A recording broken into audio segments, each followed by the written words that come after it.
Guys, tell me why someone visits me, Dem ananitembelea, she finds everything clean because I'm preparing to receive a visitor, a guest. Then anachafua kila kitu. I don't know how someone just boils all these eggs. I don't know why. Avocado zangu zote zimekulwa zote. All my snacks soda amekunywa yote, alafu the audacity ya kuacha hivi because ati mtu akiosha ati you ni kufanya wifely duty or something. What are these? Nyama alikula yote, kila kitu and she lives like nothing happened.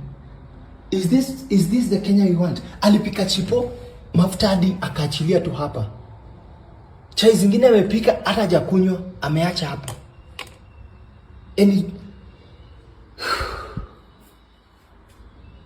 Fruits zote mkate alikula ili akaacha. Bunge, ladies and gentlemen, welcome back to BAV. This is Bunge Audiovisual. So you've watched the video. The man is very frustrated in the kitchen, and for me, I'll say that is a tale of disrespect. And I can also name it the kitchen disaster. That will be my title for the story. But one thing I like to say is that we should be very, very responsible in life. Otherwise, we are going to find ourselves in a mess. And before we get to discuss about the video that we've watched, I'd like to thank you guys for the 286 subscribers you've given to me. Keep watching my videos and you can also be able to share the videos on whatever I've been talking about in the recent past. And I'd like to also welcome more or rather new audience to BAV. This is the place where we break down real life situations and relationships and the hard truths that shape our experiences. And I'm a host, Buffy, and today we're diving into a story that has sparked an important conversation about cleanliness, respect, and responsibility in dating. So imagine inviting somebody over, offering you some space, your food, and your time, only to be left with the kitchen in total chaos. And by saying your kitchen being left in total chaos, that is exactly what happened to a man that we've just seen, to whom you've watched his video of his kitchen disaster after a woman had left her home. And what I can say is that everything was in an absolute mess.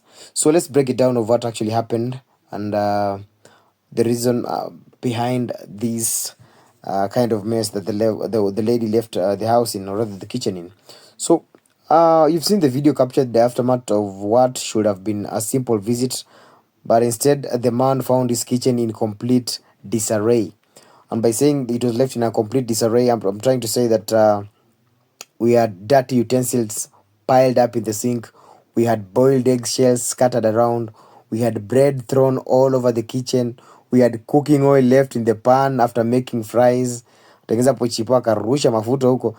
We had avocado peelings and which were carelessly tossed in the kitchen. Kumekuwa hapo na a half drunk cup of tea yenye mkuwa abandoned on the counter hapo kwa sink.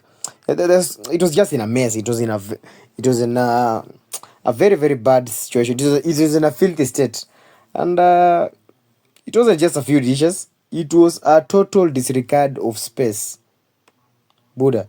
A total disregard of space. And to the man's reaction, frustrated and disappointed, filled with disappointment, he questioned whether this was a woman trying to exude high standards or if she simply didn't care of the kind of state that the kitchen was in. Because I believe for the man to invite the woman, number one, it said that they were having a one night stand, or number two, it was a visit that her alleged girlfriend had paid to her over the weekend just to catch up and see how things are going. But for me, the kind of state that the kitchen was in after the lady left doesn't give me a girlfriend vibe per se, because does washing up after yourself make you a lesser being? Does washing utensils for somebody that you went to visit make you a lesser being as a lady? I'm just asking. Or does showing basic responsibility mean you are doing wifely duties? And even if you're doing wifely duties, but to your man, does it hurt? Does it break a bone? Eh? I want to know, because Missy Jui, because we be having this notion whereby if a lady does dishes in your place or cooks for you, it's like, oh, you're giving me wifely duties. I'm not supposed to be doing this unless you put a ring on my finger, and unless you buy me this, unless you do me that, unless you do that. Hey. So many things happen, ladies and gentlemen, and you could clearly see that the man's disappointment was clear. He had welcomed someone into his home only to be left cleaning up their mess. But you see pia sisi as men tunakuanga na ujinga pia saa zingine. Before you invite somebody over to your place, you need to do due diligence. Have that patience. Wacha kukimbia tu, mtu amekuja ushafunga curtain wa bedroom, alafu anakula, alafu anaenda, unaanza au kunaisha vyombo. Stay, kaa na huyu jamaa chini, muulize unataka tufanye aje kama kwa relationship. If it's dating, you are dating. If it's a one night stand, make sure you go straight up, tell her it's a one night stand, we're doing this. Hata ukienda kama hujosha vyombo, it's okay, you come, we have fun, kila mtu aende zake. But in a situation whereby amja declare that I want to date you or you want to date me, and then somebody comes to your place, hata amja ongea mtaka ikuwe aje kwa relationship, then when she leaves, he or she leaves, ameniacha vibaya. The fuck is wrong with this generation? Hey. I fail to imagine, because talk about the bigger conversation about cleanliness and responsibility in dating. This is a situation that actually raises an important discussion, because one thing I'm asking is that should people expect basic cleanliness from their partners or those they invite to their homes? So you decide. Should you expect a basic cleanliness from your partners or from anybody, as long as mtu yote amekuja visit, regardless of the gender? Lazima aache kwako ukiwa kusafi. Because for me, I usually have one rule in my head whenever I visit somebody's place, regardless of whom I'm visiting. As long as you are close. I do pay visits, but in rare occasions. But if at all I visit your place, anything that I use, I'll ensure that I leave it better than I found it. Kama ni kijiko, nitaonyesha kijiko yangu. Nitakwambia acha mimi nioshe kisani yangu ama kijiko yangu. Kama ni kombe, nitaosha. If it's a tumbler I've used to take water, I must rinse it. If it's your toilet, I must flush it so that it becomes as neat, better than I found it.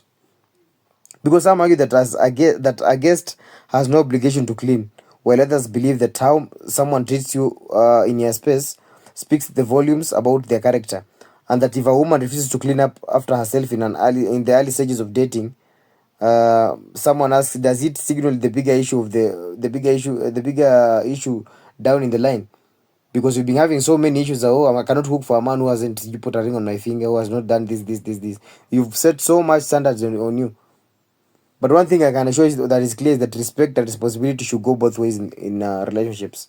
Because if you don't respect each other, you're destined to doom. That one I can assure you. So for me, I'll say that this is a story about more than just dirty dishes. It's about the principle of respect, the way someone treats your space what I can say is that the way someone treats your space is often a reflection of how they value you. If small responsibilities, just like tidying up yourself, or just cleaning up some small things in the house, makes it so difficult, it seems like it's too much effort, then what does this say about how the people that you invite to your place handle how the people that you invite to your place handle bigger responsibilities in a relationship? Because personally, I don't know what you think, guys. Have you ever experienced something similar to this? Because I'd like us to talk about it. Drop your comments, drop your opinions in the comment section below. I want to listen. I want to see what you guys have in your mind. I want to see the kind of sentiment that you have. And after I've published this episode, I'd like you guys to also share it to whoever you think might find this interesting, so that we can be able to unpack these harsh truths together. So for now, I'll say that tujipange na tujipange mzuri. Because tusipojipanga tutapangwa. That one I can tell you. Jumi ujiuliza, wewe unakuwa umejipanga aje? Yeah. So until next time, this is Buffet of Bonge Podcast. Keep on subscribing to my channel to get more insightful and educative content. So stay wise, stay aware, and handle love with care. As I say, And I'll keep on saying you need to handle love with care. Otherwise, care will take care of you. Have a good day. Have a good night. Have a nice time. Have everything. Adios, muchachos. Peace.